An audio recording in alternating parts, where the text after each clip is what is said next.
Hi, this is Andrew Drastic Jr. on my YouTube channel. I've been doing some more fact-finding on the issue of directors, officers' compliance, that from my questions to Tokyo University and Waseda University, when their consulting opinion to the government of Japan has a mutual concern in actuary science as a separate professional liability insurance with the directors who are involved by financial institutions. The institutional governance that separates the contractual obligations for professional liability that directors and officers insurance has a concern of reinsurance has been involved with how the contract liability involves the jurisdiction and merit of the courts that the insurance performs as the payments suffice to liabilities that manage the assets in a business organization.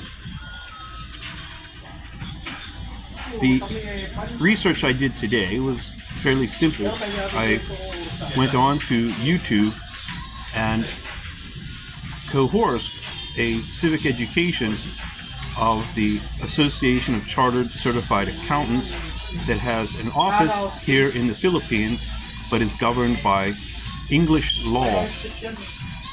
The history of the Association of Chartered Certified Accountants should be of some concern as to how the foreign relations in education policy that the institutional governance of education and institutional governance of the government officers to conduct inspection of the license for public auditors and certified public accountants, that the tax basis has their professional liability insurance within the licensure, that the jurisdiction for insurance and tax basis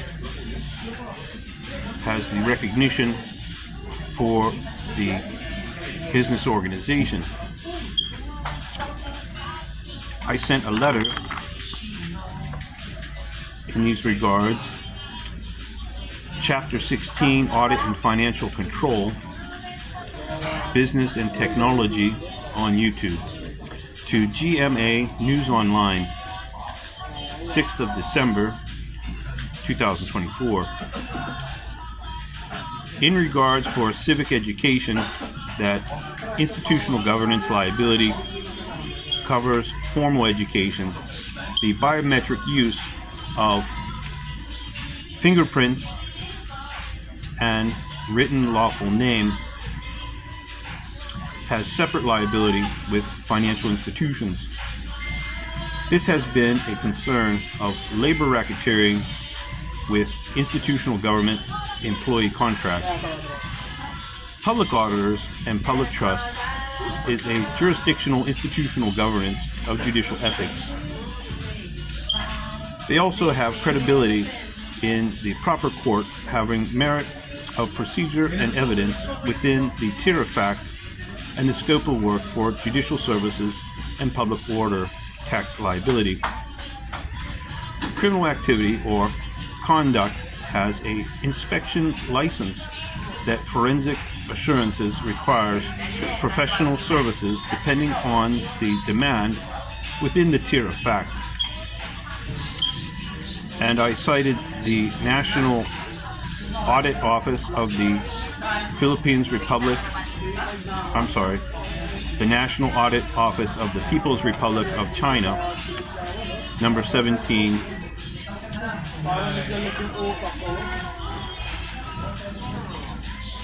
Beijing, China. It's concerning the charter for the Asian Association of Supreme Audit Institutions and how they govern public auditors. The government of Japan had prior knowledge of this as well, which I sent this email in copy to the Bay Current Consulting and to Director Timothy Patrick Langley, Esquire, as to the Japan Government Office as a confidential witness, President Dr. Tanaka Yayoi for the Board of Audit of Japan. And this historically goes back to cost-benefit analysis that the government of the United States Office of Management and Budget for agency satisfactory performance when international activities are involved by the foreign policy of the United States. I am, again, a biochemical technician, which my rights with doctors of medicine and veterinarian doctors are involved by the World Health Organization as an international organization under the International Organization Immunities Act. So in that governance, medical institutions and education institutions who give expert opinion on why I question the director officer's insurance liability has a concern for their immunity and the commercial activity that contributes to their professional liability insurance separate from director's officer insurance. And this is all historically known going back to English law and the Association of Chartered Certified Accountants office in the Philippines and their trademark authority in England. I don't deceive or try to corrupt the Philippine government in these regards. I also sent a letter today to the Privacy Commission concerning the Republic Act 10173, Data Privacy Act of 2012, National Privacy Commission, titled Notice Disclosure Memorandum. I'll read what it states. Without duress, permission of this electronic correspondence. The National Bureau of Investigation shall have confidential copies of my academic interest within the scope of their work for news gathering, covered positions, and mass media censorship.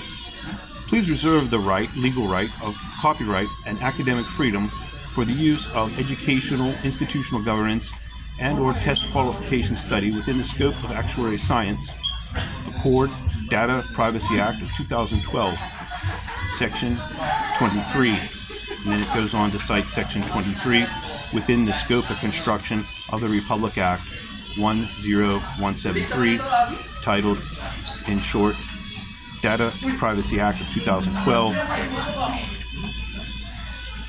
issued by the National Privacy Commission of the Republic of the Philippines. I further cited the Congress of the Philippines, whereas the Republic of the Philippines and 19th Congress Committee Chairmanship, Senate of the Philippines, have jurisdiction over judicial ethics of civil rights. The population of the Philippines involves the principle of law and equity, that the natural law has the legal authority when transfer and conversion involves property given judicial review. The 19th Congress Committee Chairmanship, ad hoc committees, Senate of the Philippines. Whereas the Philippine Foreign Policy, Department of Foreign Affairs, Republic Act number 7157, otherwise known as Philippine Foreign Service Act of 1991, gives mandate to the Department of Foreign Affairs to implement the three pillars of the Philippine foreign policy as follows. 1. Preservation and enhancement of national security. 2. Promotion and attainment of economic security. 3. Protection of the rights and promotion of the welfare and interest of Filipinos overseas. Within the letter, as written as narrative, institutional governance, liability, and foreign officials as defined within the U.S. legal code. And it's rather lengthy to the definition of foreign official within the Code of Federal Regulations for public agency and volunteer that the United States Code defines public official, Title 15, United States Code, Section 78, DD-1, F1 in subsection, and several enclosed hyperlinks of letters that I have written concerning labor policy and memorandum disclosures for news gathering. Again, my background and occupational skill involves how the World Health Organization and International Immunities Act would involve the executive powers of the United States and the rights and responsibilities for commercial activities that the directors and officers insurance for liabilities and payments within the tax basis jurisdiction also should include the educational institutional governance and medical institutional governance for how persons are involved to advise the institutional government agency officers on how the insurance liability is fundamental and historical, going back to the actuary science and professional services that forensic technicians for their assurances would have known on evidence and demand for agency compliance and the tier of fact. I encourage people to read and conduct their own civic education in these regards. I have not enjoyed conducting my fact-finding, cooperative questioning of Tokyo University or Waseda University, and I have conducted my fact-finding here with the legislative appeal of the Republic of the Philippines and Senate chairmen and officials as foreign officials to the same regard for their ethics and compliance to the Constitution of the Philippines. I'm Andrew Trasty Jr., and this is my YouTube channel.